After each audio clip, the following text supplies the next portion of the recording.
Eh bien, bonjour à toutes et tous. On se retrouve donc pour une nouvelle vidéo, en solo cette fois-ci.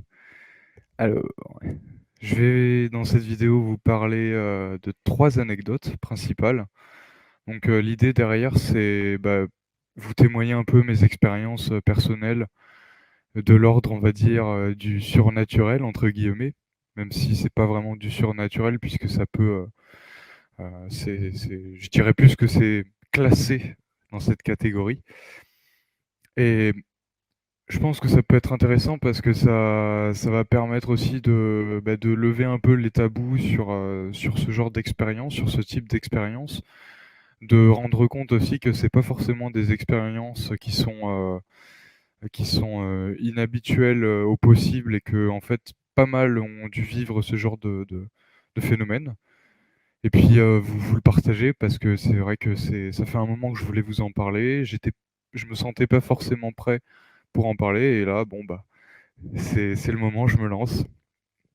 Alors je tiens à rappeler quand même que tout ce que je dis m'appartient, donc c'est pas, j'en fais pas une vérité authentique, universelle. Voilà, pour ceux qui sont un peu réticents par rapport à ces sujets, dites-vous que c'est comme une histoire, c'est comme si je vous racontais une histoire. Il y a pas de, le but c'est pas de vouloir absolument dire ah, c'est vrai, c'est la vérité, c'est comme ça et tout. Mais chacun se fera sa propre interprétation de ses expériences. Je précise quand même, pour pas trop rentrer dans les fantasmes, que c'est force est de constater, c'est du vécu, donc c'est un témoignage direct, c'est mon interprétation, mon propre filtre, et, et ben puis voilà.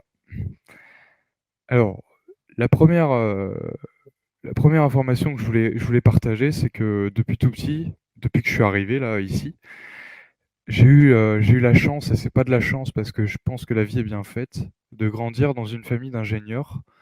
Et quand je dis ça, ça peut paraître anodin, mais disons que ça m'a permis d'être pragmatique dans mes analyses, d'avoir un pied à terre aussi dans ce que je vis, dans mon être, et d'équilibrer en fait cette dimension, on va dire, plutôt de l'ordre du surnaturel ou ésotérique, et préserver une approche, on va dire, pas cartésienne, mais euh, pragmatique tout simplement. Voilà. Alors merci à eux, merci à ma famille d'avoir contribué à ça.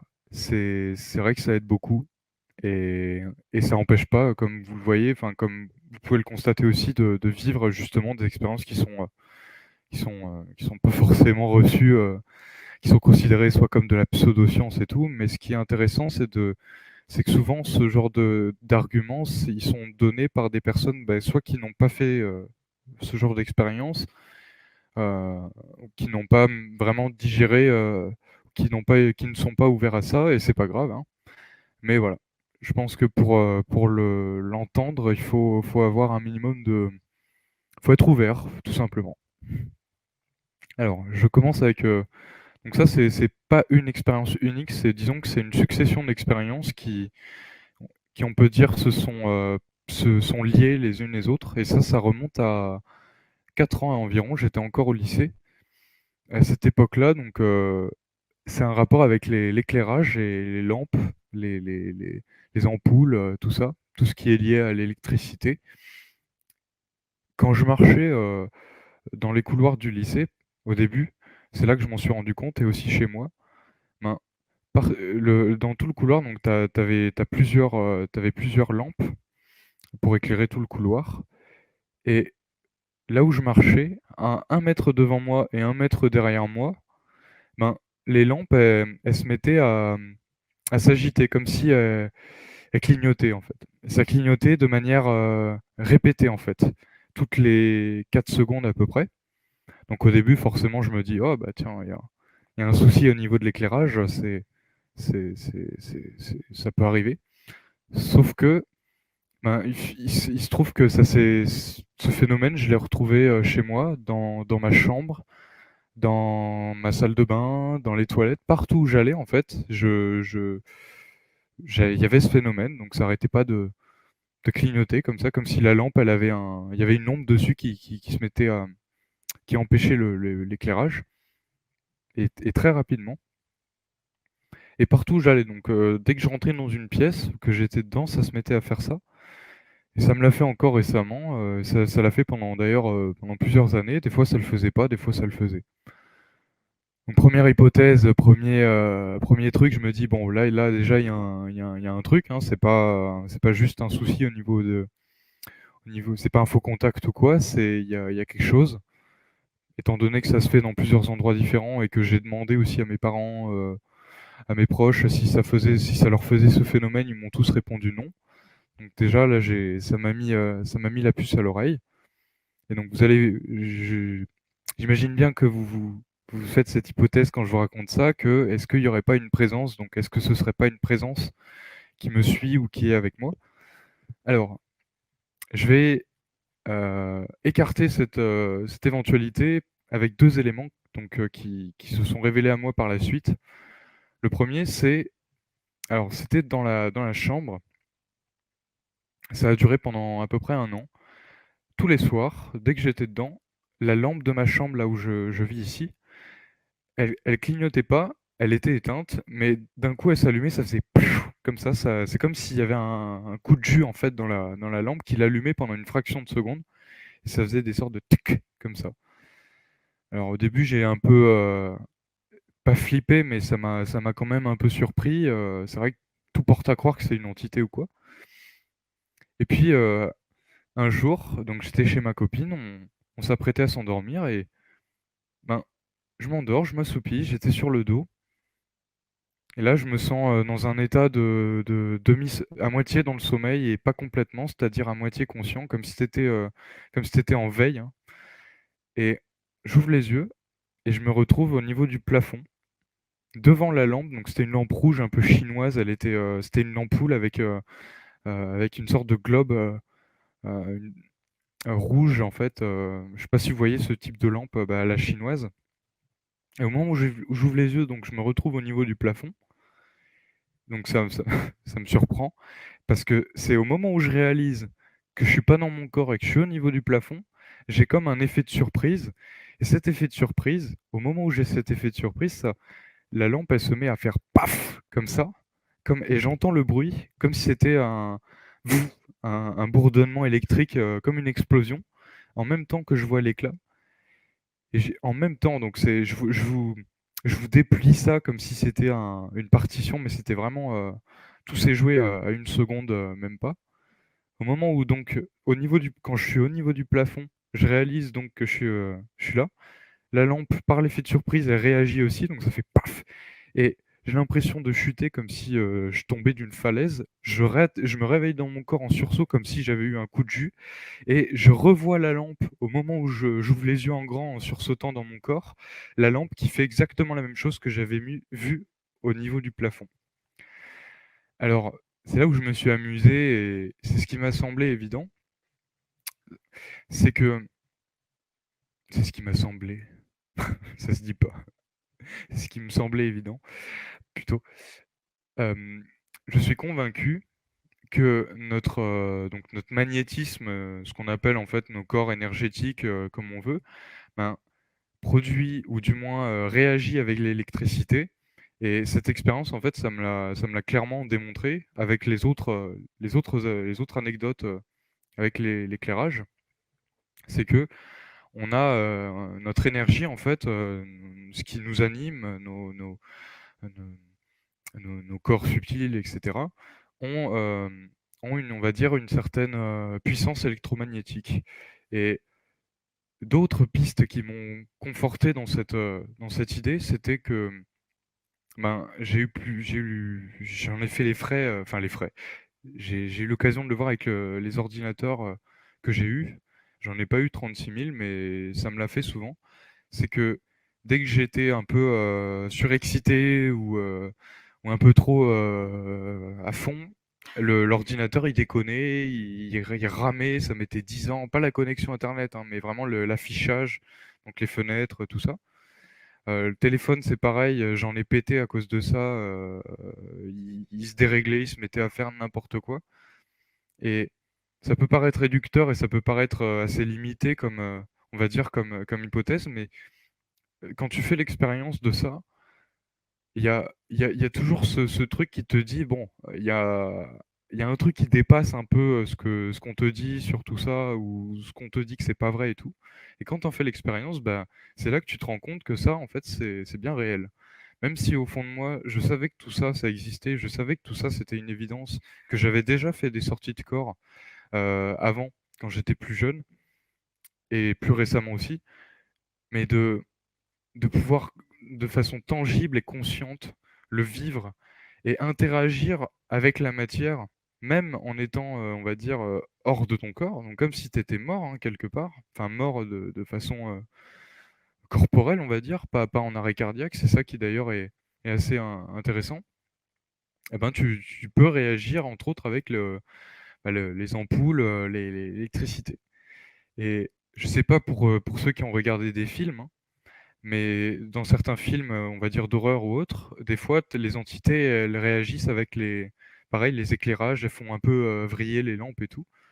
Donc je me dis que j'ai toujours trouvé que dans certains films d'horreur, il y avait pas mal d'éléments qui se rapprochaient de la réalité, de certaines expériences, dont, bah, celles que j'ai vécues, celles au pluriel et ça m'a encore plus, renforcé dans cette idée et donc c'est pour ça que les ondes aussi, vous voyez les ondes radio, les ondes qui sont invisibles, elles sont invisibles et pourtant elles existent. Elles émettent elles ont un champ électromagnétique et je suis convaincu que c'est la même chose pour nous, pour, notre conscience, notre cerveau, notre esprit. Il émet aussi un champ électromagnétique et suivant les personnes, ce champ électromagnétique va être différent. On va pas forcément, être sur la même bande de fréquence.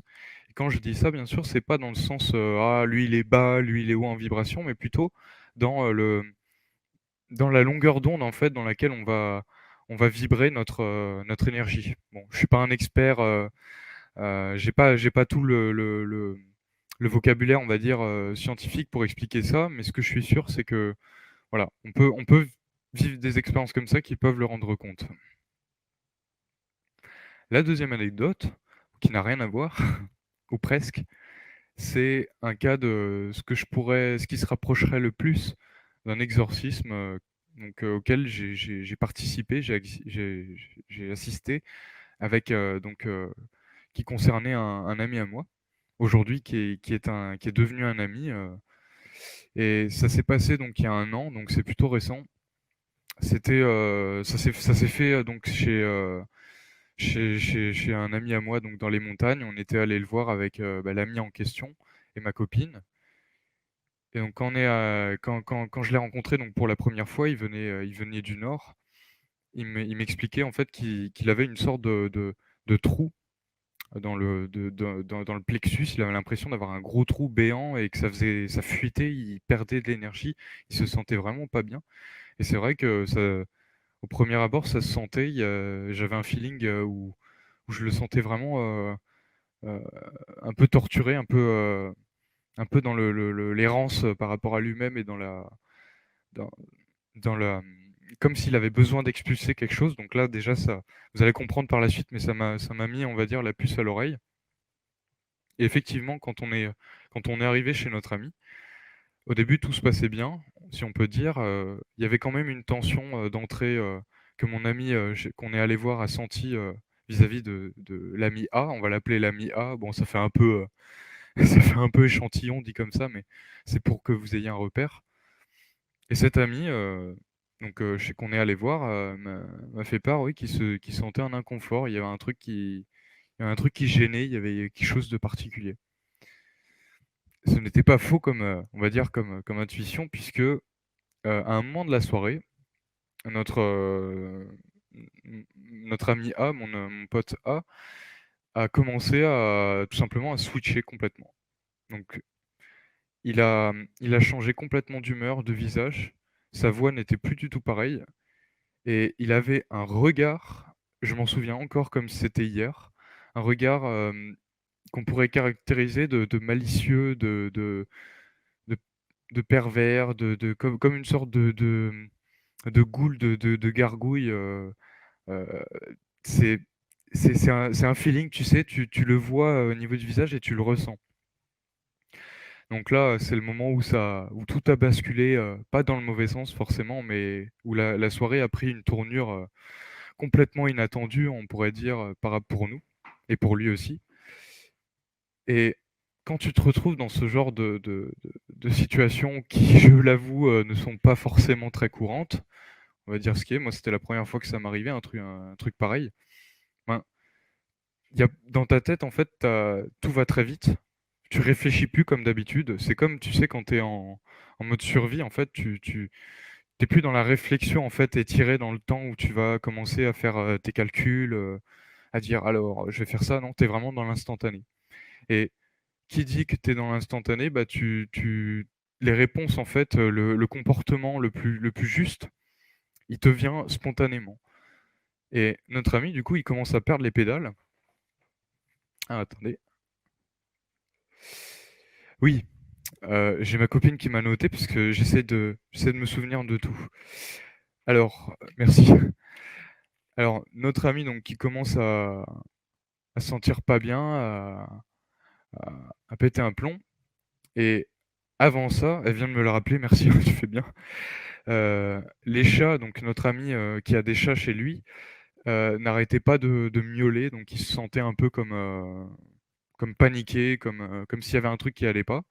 Et le chat donc de mon ami qui est à la maison, qu'on est allé voir, eh ben, il a vu son chat, en fait, il a chié dans son lit. Et il m'a dit que quand il fait ça, bon, c'est qu'il y a un truc qui va pas. Et effectivement, il y a un truc qui allait pas, donc j'ai régressé un peu, c'est normal. Mais c'est là qu'après, il y a notre pote qui est parti complètement en vrille. Et quand je dis en vrille, c'est que son visage, sa voix, vraiment sa voix, ça n'avait rien à voir. Tu pouvais clairement faire la distinction entre sa voix qu'on connaissait, avec laquelle on était familière, et la voix qu'il a commencé à avoir. Donc c'est vrai qu'au début, ça peut paraître vachement impressionnant parce que du coup, tu as tout un film dans ta tête, tu as l'impression d'être dans un film, et ce qui est pas complètement faux. Et honnêtement, donc je suis ni chrétien, ni musulman, je m'identifie à aucune religion, mais ce qu'on a vécu là, c'était voilà, c'était ce qui ressemblait le plus à un exorcisme. Alors, donc au total, l'exorcisme, cette phase en fait de possession, de semi-possession, je vais vous expliquer pourquoi. Ça a duré à peu près 10 heures d'affilée, donc c'était très éprouvant pour tout le monde. À commencer par notre ami en question qui était littéralement possédé. Là, je peux me permettre d'en parler aujourd'hui avec le recul. Et donc il balançait des insultes, c'était bas quoi, c'était vraiment des insultes, heu, voilà, il traitait de tous les noms, il nous traitait de tous les noms et cetera. Et ce qui est assez impressionnant, c'est que des fois, il y avait comme sa partie lucide, ce qu'il était vraiment lui en fait, comment je le voyais, qui revenait dans son corps. Et à chaque fois où il revenait à différents intervalles, son visage, en fait, il changeait, il changeait. Les traits n'étaient plus les mêmes. La vibration, le ressenti n'était plus du tout la même.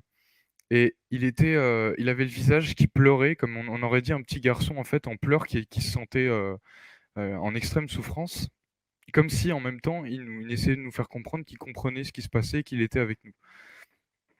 Et, et, par, et d'autres moments, il switchait complètement et c'était l'entité qui reprenait la place. Et cette entité, du coup, qui parlait, qui avait sa voix, le premier réflexe avec ce genre d'expérience, parce que je peux vous garantir qu'entre en parler et le vivre, bon, c'est assez énorme, mais tu te dis pas, quand tu es dans ce genre de situation, ah, t'es même plus terrorisé, t'es même plus dans la peur panique pure. En tout cas, pour nous, c'est ce que ça a fait. Tu es vraiment enfin, ça m'a amené une assurance et une confiance dans la situation, comme si ça devait se faire, c'était le moment pour que ça puisse s'extraire, que ça puisse se manifester. Et en effet, par la suite, c'est ce qui s'avérait être le cas, puisque en étant à intervalles réguliers, donc entre l'entité dialoguer, quand on parlait justement à cet ami, Donc, eh ben, il nous entendait. Donc, quand on s'adressait à lui, donc à sa propre partie, il répondait. Et donc, son visage, en même temps, il changeait, il redevenait triste, il y avait plus du tout ce côté malsain, vraiment bas, hein, là, quand on peut vraiment parler de crasse. Et c'est ça qui était assez impressionnant. Et plutôt que de se braquer par rapport à lui et de dire ah non, on te laisse, tu sens que tu dois agir, tu sens que tu dois intervenir. Et le mieux qu'on a trouvé à faire, tout simplement, c'était de l'accompagner en pensée, de l'accompagner euh, euh, par la parole aussi. On lui disait qu'on l'aimait, on lui disait qu'il allait y arriver, que il pouvait le faire, que c'était à lui aussi de se démêler de ça. Et je peux vous assurer que c'est là aussi que j'ai réalisé que, en tout cas dans cette expérience, qu'on n'a pas besoin de réciter des phrases en latin ou d'envoyer de l'eau bénite. Je dis pas que ça ne marche pas, j'ai jamais fait l'expérience, mais en tout cas pour cette expérience, ça m'a montré que voilà, il n'y a pas besoin de réciter des formules ou de dire quoi que ce soit, mais une bonne dose, ça peut paraître réducteur, mais une bonne dose justement d'amour, mais vraiment un amour inconditionnel et sincère, où tu enveloppes en fait la personne sujette à cette possession, en fait c'est ça qui va le plus l'aider. Et autre fait notoire, quand il y avait l'entité qui intervenait et qui nous regardait dans les yeux, alors ça c'est assez impressionnant. C'était comme si elle pouvait lire dans nos pensées, qu'elle pouvait vraiment piocher dans notre subconscient et vraiment soutirer en fait des informations pour essayer de les retourner contre nous. Et ça, c'est vrai que si t'es un peu ballant dans ton esprit et que t'es un peu bancal et que tu as des choses qui te font peur ou que tu as comment dire, tout simplement, tu as des peurs refoulées et tout, ben, ce genre d'entité, enfin, en tout cas dans l'expérience, ben, c'est comme s'il avait accès à tout ça. Et donc, il va aller prendre ces informations pour essayer de te les rebalancer. Donc, c'est ce qu'il a essayé de faire. Il a essayé de le faire à plusieurs reprises, mais il a vu que ça ne marchait pas. En plus, on était trois. C'était pas genre, j'étais pas tout seul pour accompagner ce processus. On était trois, donc là, c'est là que tu te dis quand même que la vie est bien faite. Et, et du coup, c'était c'était tellement, on a complètement écrasé en fait l'entité de cette façon que plus on avançait, plus notre ami en fait qui était possédé, il, il pouvait de plus en plus être lui-même. Donc on voyait de moins en moins ce visage vraiment, je m'en souviens encore, euh, c'était pas lui quoi, c'était pas lui. Les yeux, c'est pas pour rien qu'on dit d'ailleurs que les yeux sont le miroir de l'âme. C'est pas une légende, c'est pas abstrait, c'est pas quelque chose d'abstrait. On peut effectivement carrément voir en fait dans un corps, dans un esprit, tout- toute la profondeur en fait de quelqu'un. Et quand tu voyais ses yeux quand il était possédé, bah, c'était pas lui quoi.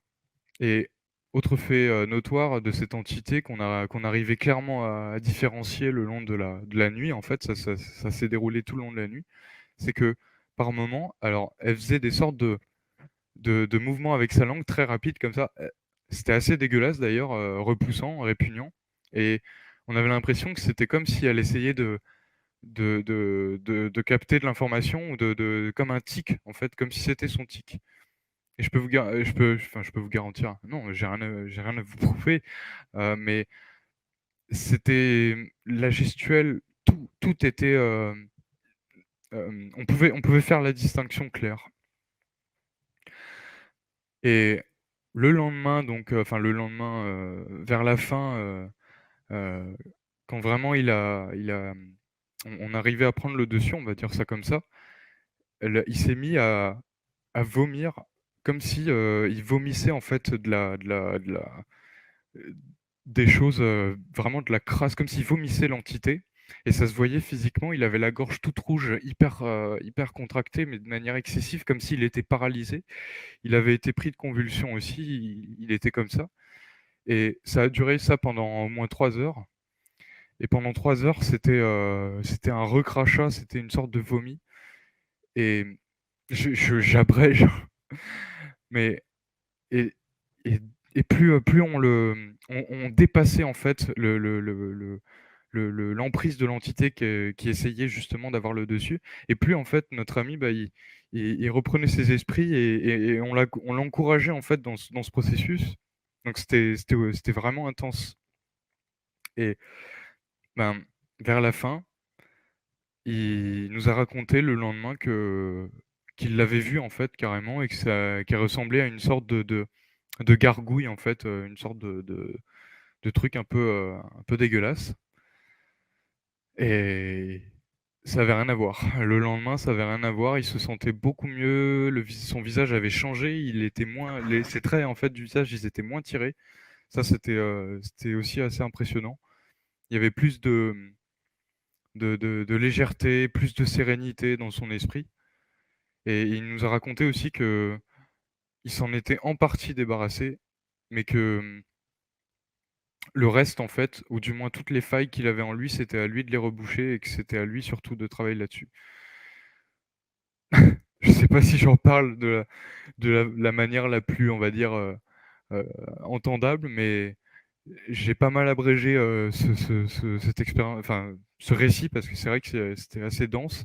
Mais voilà, j'ai fait en sorte de vous raconter l'essentiel et sans rentrer trop dans les détails de sa vie privée par la suite, bon, il s'est avéré qu'il a continué son chemin et que ça lui a permis de se de se libérer, en fait, sur plein de choses et que je salue d'ailleurs, très sincèrement, pour son courage et surtout pour sa pureté, parce que c'est là que tu vois qu'il y a pas mal d'êtres qui sont, hem, alors je veux pas victimiser, hein, quand je dis ça, mais qui sont ciblés, on va dire, après on pourrait dire qu'il y a des raisons karmiques aussi, des causes karmiques. Je pense que ça en était une, entre autres, mais voilà, il y a, heu, quand tu vois quelqu'un de pur, quand tu en rencontres, tu sais ce que c'est et c'est comme on dit: «L'habit ne fait pas le moine».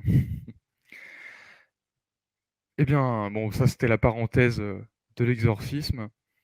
Je m'en souviendrai, je pense toute ma vie. C'était vachement initiatique, ça m'a appris énormément sur moi-même aussi. C'était pas juste pour lui, voilà, il y avait aussi ça a eu un effet un peu magique, on va dire, suite à cette expérience. C'est là que tu comprends aussi la responsabilité que tu as, dans tes pensées, dans ce que tu dis à quelqu'un, et cetera. C'est plus tu vas être à l'écoute, plus tu vas accepter l'autre du moment qu'il respecte ton espace et plus tu vas être amené à vivre justement des expériences, bah, qui sortent un peu, on va dire, de l'ordinaire sans vouloir à tout prix en vivre. Voilà, c'est ça aussi la nuance. Je me suis pas dit genre un matin: «Tiens, j'aimerais bien aller, vivre un exorcisme, tiens, pourquoi pas, allez». À 14 heures, je me programme ça.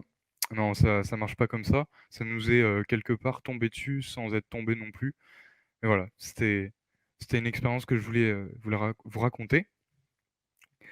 L'autre expérience, donc la troisième, c'est alors ça n'a rien à voir et en même temps ça peut avoir un rapport, mais ça s'est passé avant.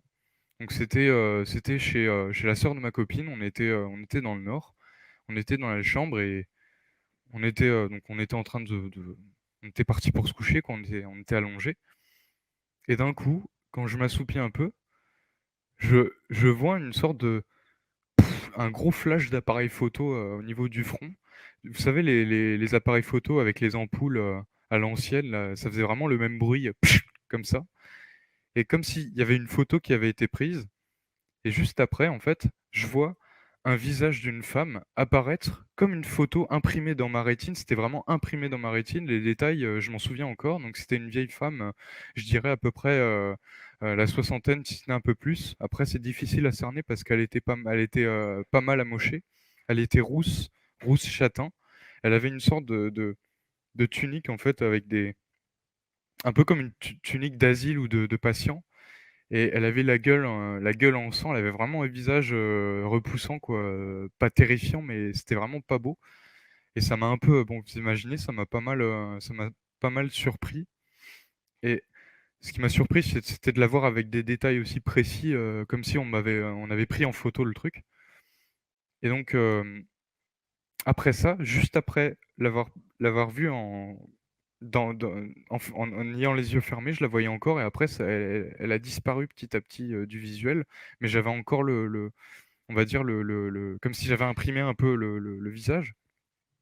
Et juste après, dans la pièce, il y a, t'as pas une orbe, une sorte d'orbe bleue comme une comète microscopique que je vois dans la pièce, paf, filer. Et au moment où je la vois filer dans la pièce, la lampe qu'il y avait dans la chambre, donc elle était enveloppée d'un pareil comme les lampes chinoises, comme je vous avais dit au début. Ça a tapé dedans et la lampe, paf, elle a bougé. Elle s'est mise à bouger comme s'il y avait quelque chose qui avait tapé dedans. Et j'avais vu clairement la lumière bleue circuler dans la pièce. Donc là, je réveille ma copine. Donc ma copine qui a une certaine sensibilité aussi, je lui en parle. Et elle me dit effectivement qu'elle se sentait pas très bien. Donc pour l'instant, on en reste là. Je lui explique le visage que j'ai vu. Et au moment où on se rallonge, on sent tous les deux, sans se le dire au début, des picotements sur la peau et sur le corps, comme un truc mais oppressant, hein. Là, c'était pas des caresses, c'était vraiment quelque chose qui piquait sur la peau. Et c'était désagréable. On avait l'impression qu'il y avait quelque chose qui se collait à nous et qui s'accrochait à nous. Et on se sentait vraiment mal. Je me sentais là, pour le coup, cette fois-ci, vraiment mal. Je me sentais pas bien, comme si, voilà, t'avais un truc qui t'appuyait dessus. Et ma copine, c'est pareil. C'était pareil. Donc là, on se regarde, on se dit, le fait que j'ai vu ce visage, qu'il y ait eu ce truc dans la pièce et qu'on ait senti justement cette espèce de sensation oppressante avec des sifflements et vraiment comme quasi, c'était très dense, hein. On sentait le picotement, comme si, vous savez, comme quand le sang il circule, ça fait des sortes de picotements dans le corps. Bah là, ça le faisait dans des régions en fait qui se déplaçaient. Voilà. Donc, ce qu'on a fait, en fait, c'est que on l'a fait un peu à l'arrache, hein, en freestyle. On n'a pas sorti de prière ou quoi que ce soit, mais on s'est focalisé sur la présence et on l'a invité justement à partir d'ici et en visualisant une sorte de portail dans la pièce pour que justement elle puisse s'épurer et partir. Donc, c'est forcément, bah, dit comme ça paraît superstitieux, mais quand t'es en plein dans le truc, bon, bah, tu prends aussi le premier truc qui te vient par l'esprit. Et donc, c'est ce qui nous est venu, c'est ce qu'on a fait. On s'est concentré sur elle, on lui a fait comprendre qu'elle n'avait pas à s'accrocher à nous et qu'elle devait partir. Et donc, ça a duré une bonne demi-heure comme ça. On s'est concentré, et donc on la sentait toujours. Et petit à petit, on s'est senti de plus en plus léger, comme s'il y avait quelque chose qui s'était retiré. Et effectivement, bah, une heure plus tard, on sentait plus la présence. Donc, hallucination, délire ou quoi, aucune idée, mais en tout cas, voilà. Je fais exprès de le dire comme ça parce que je veux pas influencer, je veux pas vous influencer quand je vous témoigne ces expériences, mais c'est, c'est, c'est une anecdote aussi qui nous a marqué et qui a été assez impressionnante. Il y en a d'autres aussi que j'aurais à vous raconter pour plus tard. Là, c'est aussi un test pour voir comment c'est reçu aussi, si ça vous intéresse. Et aussi, l'idée, voilà, c'est pas d'en faire du sensationnel ou de dire ouais, ouais, c'est incroyable. Ouah, vous savez, comme certains reportages qui vous montrent à la télé où t'as des musiques un peu farfelues pour te mettre dans une ambiance un peu mystique avec il se pourrait que dans la chambre numéro 717, Dame Monique au XVIIIe siècle. Voilà. Là, c'est un vécu personnel. Et ce que je pourrais dire à l'issue de tout ça, c'est que ben, tu sais au fond de toi que ces choses-là, ça existe. T'en as vécu l'expérience et tu cherches même plus à le prouver. Tu cherches même pas à le prouver en fait aux autres qui t'ont vu. Mais ce que je sais, c'est que ça peut faire du bien en fait aux gens qui ont vécu des expériences, on va dire plus ou moins similaires, de savoir en fait il y en a qui témoignent et je sais que ça peut permettre aussi à ces personnes-là de se sentir moins seules peut-être. Mais c'est aussi pour ça que j'en parle. Voilà, de vous dire quand vous n'êtes pas fou, hein, c'est pas des phénomènes si rares que ça. Il y a plus de personnes qu'on l'imagine qui ont vécu justement ce genre d'expérience, mais qui, parce que du fait de leur environnement social ou même les croyances qui viennent se superposer par-dessus, bon, bah, ça distille un peu l'interprétation et ça la déforme, on va dire ça comme ça. De toute façon, ça reste de l'interprétation aussi, mais voilà, plus c'est épuré, plus on reste dans le ressenti brut et dans l'expérience elle-même, plus justement c'est intéressant, je trouve, parce qu'on on peut en parler et le but, c'est pas d'en faire une démarche scientifique en disant, «Ouais, moi, ça, c'est ma science», je le considère même pas comme de la pseudo-science, voilà, juste comme une histoire que je vous raconte, qu'on y croit ou pas. En tout cas, voilà, c'était un c'était un test aussi pour voir. Mais voilà, je voulais vous en parler. Je pense que c'est toujours intéressant et puis, c'est ce qui va permettre aussi de je pense que dans quelques années, dans quelques mois, ces sujets, on va dire, seront de plus en plus, ils seront de plus en plus écoutés, de plus en plus crédibles, on va dire. De plus en plus de personnes vont s'y intéresser. Après, c'est un terrain qui peut être glissant parce que c'est très vite sujet à l'interprétation, forcément, vu que ça reste soit personnel ou soit c'est de l'ordre du subtil, de la dimension ésotérique.